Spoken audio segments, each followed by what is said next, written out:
Hi! అందరికి నమస్తే. Supreme court సంచలన నిర్ణయం తీసుకుందని చెప్పొచ్చు. ఏంటి ఆ సంచలన నిర్ణయం అని చూస్తే, వాహనంలో కూర్చున్న ఏ వ్యక్తికైనా బీమా చెల్లించాల్సిందే. బీమా లేని వాహనాలకు ఇంధనం విక్రయించవద్దు.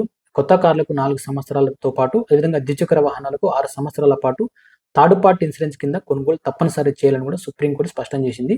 ఎందుకు ఇంత సంచలన నిర్ణయం తీసుకుందని చూస్తే, దేశంలో గాని, రాష్ట్రంలో గాని రోడ్డు ప్రమాదాలు జరుగుతున్న నేపథ్యంలో ఈ నిర్ణయం తీసుకుంది. ఎగ్జాంపుల్ చూసుకుంటే తెలంగాణలో దాదాపు రోడ్డు ప్రమాదాల వల్ల సంవత్సరానికి 8,000 మంది మరణిస్తున్నారు. ఆంధ్రప్రదేశ్‌లో చూసుకుంటే రోడ్డు ప్రమాదాల వల్ల దాదాపు 10,000 మంది మరణిస్తున్నారు.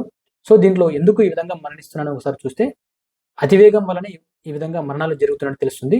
సో, ఇవన్నీ దృష్టిలో పెట్టుకొని సుప్రీంకోర్టు ఎవరైతే రోడ్డు ప్రమాదాల వల్ల మరణిస్తున్నారో వాళ్ళ కుటుంబాలు రోడ్డు బారిన పడకుండా ఈ విధంగా సంచలన నిర్ణయం తీసుకుందని చెప్పొచ్చు. ఈ వార్తను ఒకసారి క్లియర్‌గా ఎక్స్‌ప్లెయిన్ చేసుకునే ప్రయత్నం చేద్దాం.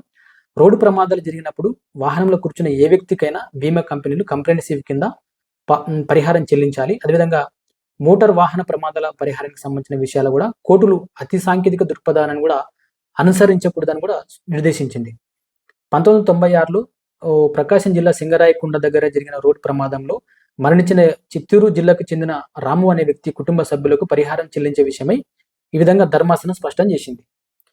మొత్తం చూసుకుంటే ఇటు దేశంలో పెద్ద సంఖ్యలో వాహనాలు థర్డ్ పార్టీ ఇన్సూరెన్స్ లేకుండానే పరుగులు తీస్తున్నందున రిజిస్ట్రేషన్ సమయంలోనే ఈ విధంగా కట్టడి చేయాలని చెప్పి కూడా కొత్త కార్లకు 4 సంవత్సరాలు, అదేవిధంగా ద్విచక్ర వాహనాలకు 6 ఏళ్ల పాటు థర్డ్ పార్టీ ఇన్సూరెన్స్ తప్పనిసరి కొనుగోలు చేయాలని కూడా ఉత్తర్వులు జారీ చేయాలని కూడా పేర్కొంది.